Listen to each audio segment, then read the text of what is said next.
Shalom, nagaa waaqayyo isiniif haa baay'atu. Leensa Itoophiyaa hordoftoota nagaa keessanii akkam jirtu nagaa keessanii galata waaqa nagaadha. Guyyaa irraa akkamittiin akka Yuutuubii keenya dafnee guddifachuu dandeenyu isa kana isiniif qooduu barbaadeen obboleonni baay'ee Yuutuubiin keenya akka guddatu ni barbaanna. Yuutuubiin ni bananna garuu akkaataa isaa fi akkasumas immoo haala ittiin dafnee guddifannu sakana namni beeknu muraasadha jechuudha. Warri beektan beektu warra hin beekneef qooduun barbaade jechuudha. Sababni isaa maaliif obboloonni baay'een walii keenyaaf yaada kana kan qoonnu muraasadha jechuudha. Namoonni harkaan utuma dhagaan utuma beekanizim jedhanii nama bira darbu jechuudha. Kanaaf yuutuubii kan viidiyoo kana hordofaadha. Koyoshi jedhee fammasin argisiisa jechuudha. Amma telegiraama keessa yeroo gallu Gruuponni kun jiru jechuudha. Amma gruupiin kun namoota baay'ee qaba jechuudha. Gruupiin tokkoon ishee immoo gruupii iddootti yeroo kooddii fudhattu jechuudha. Kooddii lakkoofsa ittiin si beekan yookaan ammatti maqaan kee birqeedhamni achi jira jechuudha. Amma asirraati yeroo seentu karaa kan barreessita. Asirraan iddoo cufameera. Asirraan ilaalte guyyaa boruu maaliyaa har'a nuti maal hojjechaa oolle har'a kan koo gareen kooddiidha waan ta'eef as keessaa maraxxeetu hojjettaa jechuudha. Isaantu beeksisa guyyaa guyyaatti kana hojjedha. Borgaree aatu tajaajila borgaree baatu tajaajila namni akkasidha jechuudha. Kan garee kanaati kan garee kanaa qofaadha. Iddoo kaan immoo waluma keessa hojjetu jechuudha. Amma kun isa hojjenneerrudha jechuudha. Hojjenneetu isaanitti argisiisna akka kanaatti jechuudha. Kun hojjennee argifnee isaanitti argisiisna akkasitti hojjenneerra jenneetu jechuudha. Naannessu malee ishii jedheef kan koomma kunoota as keessa hidhamee jira jechuudha. Kan kee akkasittiin kan namoota wajjin siif hidhamaa jechuudha. Innaa gaafa ammas keessa seentu gruupii kana keessa kooddii naaf kennaa jetta. Kooddii si xunyettee barreessitaa jechuudha. Kooddii si xunyettee barreessitee booddee ergi kooddii fudhattee maal jettaa? Asii baatee kooddii siif kennu eessa dhuftee hojjettaa asiitii ilaalta jechuudha. Asii kana ilaalta. Har'a maaltu gadhiifame? Kaleessa galgala gadhiifame jechuudha. Gareendaa kan garee baa hojjetaa. Gareen faan immoo kan garee daa hojjetaa akkasitti wal jijjiiraa hojjetnaa jechuudha. Darbee guyyuma guyyaatti akkasidha jechuudha. Torbee keessatti guyyaa tokko bichaa liinkii ergitaa namni irratti ergitu zinziruu jedhama. Sin argisiisaa jechuudha. Zinziruu eessa jira jiru. Kunaati zinziruun sun liinkii koo akkasittiin itti ergaa gareen koo daa lakkoofsi koo 34dha kan koo akkasidha jechuudha. Isaan immoo achitti walitti qabanii kan ijoollee hundumaa hidhuu jechuudha. Amma as keessatti yeroo dhuftu immoo as keessatti liinkii kee ergitaa lakkoofsa kooddii kee ergita jechuudha. Asiin kan biraadha inni kun kan garee namoota kan biraadha jechuudha. Egaa akkamitti immoo aqxee hojjetta beektaa? Amma kan gareessa kana as kanatti iskiriinshoppii gootaa jechuudha. Yeroo hojjettee kaateettu isheen kun jechuudha. Isheen kun iskiriinshoppiidha. Iddootti iskiriinshoppii ergee hojjettee kaatee akka hojjetteettu argisiistaa jechuudha. Asitti liinkii kee ergatta. Yuutuubii liinkii kee jechuudha. Kooddii kee faana ergita. Asitti immoo yeroo iskiriinshoppii ergitu kooddii kee faana ergita jechuudha. Ulfaana erguu qabda akkasi jalaan hafne jechuudha. Darbee asitti immoo iddootti yuutuubiin ijoollee warra liinkii gararraatti ergaa turanii walitti qabame kan hojjetudha. Kan hojjetame hidhameerudha jechuudha. Amma fakkeenyaaf as keessaa ishee kana liinkii ishee kana qofa yeroo tuqu liinkii ishee kana qofa yeroo tuqu yuutuubiin ijoollee tokkoon dhufee naagala jechuudha. Kan ijoollee warra eessarratti erganii kan ijoollee warra yeroo liinkii ergamu erganii jechuudha. Liinkiin isaanii kun as keessatti ijoollee baay'eetu ergateera. Anis ergadheera ijoolleenis ergataniiru kooddii isaanii faana jechuudha. Inni kun hundinuu walitti qabamee eessarratti hidhamee jira jechuudha. Walitti qabamee iddootti hidhamee jiru as liinkiin isaanii kun as keessatti ijoollee baay'eetu ergateera. Anis ergadheera ijoolleenis ergataniiru kooddii isaanii faana jechuudha. Inni kun hundinuu walitti qabamee eessarratti hidhamee jira jechuudha. Walitti qabamee iddootti hidhamee jiru as keessatti hidhamee jira jechuudha. Gareen tokkoon isaa akkasuma qaqqabaa jechuudha. Yookaan immoo yuutuubii irratti kan hidhamee jiru jira jechuudha. Kun amma karaa telegiraama geessee yuutuubii irra nagashee jechuudha.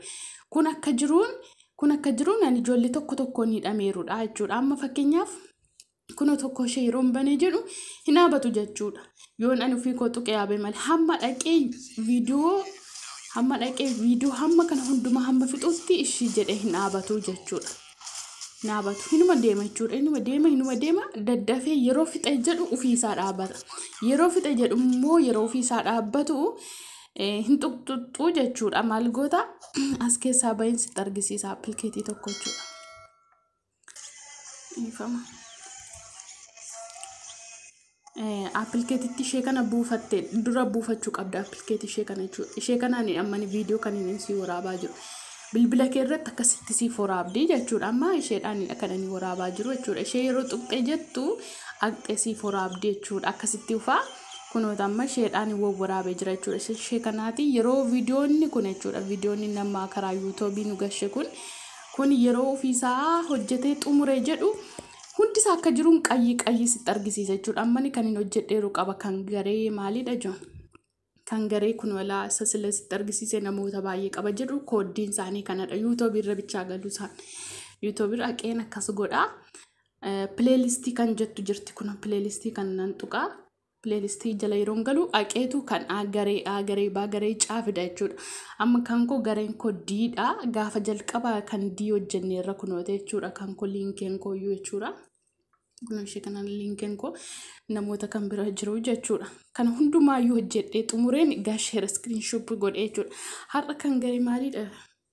Har'a kan inni hojjedheeru kan garee bi'aa jechuudha. Kan garee bii sana hojjedhee fixeera garuu screenshot godheen argine jechuudha. Kun lama yeroo ofiisaa xabatee fixa jiru hundi isaa kun qayyi argisiisa jala irratti jechuudha.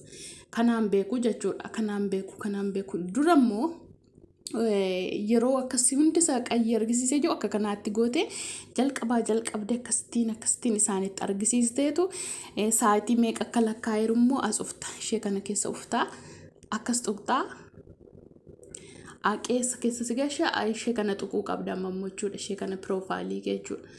Piroofaayilii kee akkasitti tuqxeettu ammoo as uftaa jechuudha. Ishee kana teem waach kan jettu jala ufta jechuudha. Teem waach kunoota jechuudha. Han viidiyoo garee bii sana kan inni hojjedheeru sa'aatii 7 fi daqiiqaa 5tu hidhameera jechuudha. Anis sa'aatii 7 fi daqiiqaa 5 guutuu ishee hojjetamee xumureera jechuudha.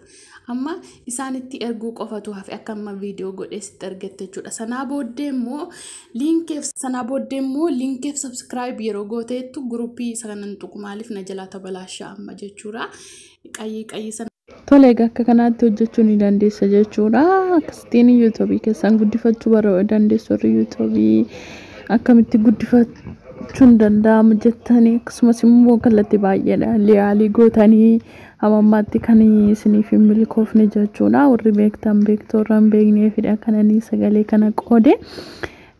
Kanaaf jechuudha haala kanaan guddifachuu dandeessu. Darbee waan inni jechuu barbaadu. Ijoollee baay'een keenya ji'oota muraasaaf jechuudha. Ji'oota 2-3 kan ji'oota 4-5 yuutuubii bannee hammasitti guddifannee qarshii argannaa kan jettanii yaaddan baay'een keessan jirtu jechuudha. Keessumatti immoo waggaa tokko gidduutti illee bu'aa argamsiiseetaniin jijjiirama intini yuutuubiidhaan hojjedhee bu'aa fiduu nan danda'a kan jettanii yaaddanii yuutuubii bantan jirtu jechuudha. Yuutuubii banuun yoo itti fufisaan hojjetamedha bu'aa argamsiisa jedhee yaada. Ani amma egaa jalqabeera obboloota warra kaan irraa ilaalee maaliif namoota dura keenyaan jiran irraati ilaalleetu waa tokko barachaa deemna waan ta'eedhaaf jechuudha. So kanaadhaaf obboloota koo kana booddis jechuudha. Obboloonni yuutuubii banachuudhaaf fedha qabdan ganaa waayifaa bukkee kan turuu dandeessan otoo ta'e waggaa 2-3 biyya hambaa keessa kan turuu dandeessan otoo ta'e bu'aa argamsiisuu dandeessu ittiin hojjettan jechuudha. Waggaa tokko keessatti garuu yoo piroosesa xumurtan iyyuu guutummaa guututti akka dadhabbii keessanitti isinii bu'aa fiduu dhiisuu danda'a jechuudha. yuutuubiin haaluma kanaan otoo guddistan iyyuu jechuudha. Kanaaf wanti jechuu barbaade garuu nuyi waggaa 1-2 qofa yeroo isin jiru waggaa tokkotti as gara biyyaatti galtu taanaan otoo yuutuubii bantanii itti dadhabuu baattanii gaariidha. Hammasitti garuu yeroo akkasiin jiru obboleettiin tokko yookaan obboleessi tokko yuutuubii banee fayyadamuudhaaf jedhee kan jiraate yoo jiraate guyyaa tokko lamayyuu yoo ta'e yeroo qabnu irraati bilaasha yuutuubii bannee ji'a 3-4 ji'a 7 ji'a 8 itti rakkanne bilaasha gochuu keenyarra obboleetti sana yoo deeggarre isaan bu'aa qabeessa ta'uu ni danda'u jechuudha. Bu'aa argamsiisuu danda'u itti fufanii jechuudha. Yommuu ani ganaa biyya hambaa keessa nan tura yoon ta'e fakkeenya jechuudha. Ani yoon YouTube kanatti fufinsaan hojjedhate bu'aa qabeessa ta'uudhaaf obboloonni ji'a 3 ji'a 4 ji'a 5 asitti gara biyyaa galtan guyyaa 2 guyyaa 3 yoo ta'e YouTube kan mataa keessanii banuu dhiistanii asirraatiin otoo wal deeggarre yeroon kana isiniin jedhu kan konaa godhaa dirqama isiniin jecha hin jiru jechuudha. Garuu maaliif akka isiniin jedhe bu'aa isiniif hin qabu namoota yeroo muraasaaf jettanii YouTube bantanii bu'aan argadha jettanii yaaddan jechuudha. Gatii nama gaafata yeroo aarsaa nama gaafata. Nu immoo biyya hambaa keessa otoo jirru hojjenna waan ta'eef viidiyoo hojjechuudhaaf lallaba qopheessinee irratti waaqayyoon kadhanneetiin yeroo jennu sa'aatii kanatti afur waaqayyoo lallaba wayii tokko dhaloota biraan geessisuu barbaanne yeroo ta'u sa'aatii sana firii ta'uu dhiisuu dandeenya. Sababni isaa maaliif akka dhuffannee qophoofnetti tarii madaamin keenya nutti dhufuu dandeessi. Tarii ijoolleen madaamota keenya gidduu galanii nu jeequu danda'u. Inni kun waan jiruuf jechuudha. Hojjetan qofti yoo jiraatan fufinsaan otoo hojjetanii yookaan akkasumas immoo namoota warra itti fufinsaan hojjetaniif otoo wal deeggartanii karaa isa sanaallee bu'aa qabeessa ta'uu akkasuma nama isa sanaallee bu'aa qabeessa gochuu ni dandeessu jechuudha. Kanaaf haala kanaan otoo adeemamee gaariidha malee yeroo muraasaaf jettanii YouTube bantanii baay'eetti otoo itti dadhabuu baatanii gaariidhaan jedha namoota tokko yeroo ilaalu. Waggaa tokko fa'aa ganaa maaliif biyya keessa otoo deemtanii neetwoorkii waayifaa gahaa argatu ta'e itti fuftanii waan hojjettaniif otoo itti cimtanii dadhabdaniyyuu gaariidha jedhee yaada. Kanan isiniin jedha YouTube koo subscribe like share gochuun dagatiinaadha. Kanaaf namu obboloonni yeroo muraasaaf jettanii bantan immoo ufumaa dadhabbii qofa isin jalaatii akkan taaneedhaafin kanan isiniin jedhe kanarraa kan nafe jabaadhaan jajjabeessaa kan jirtan leensaa YouTube ammas jajjabeessuun keessan na biraa hin hafiini baay'ee na fayyadaa jirtu. Eebbifamaa thank you baay'een isin jaaladha isin kabajan isiniin jedha. Obboloonni kallattii adda addaan natti dadhabaa turtan eebbifamaadha jabaadha. Shalom bye bye.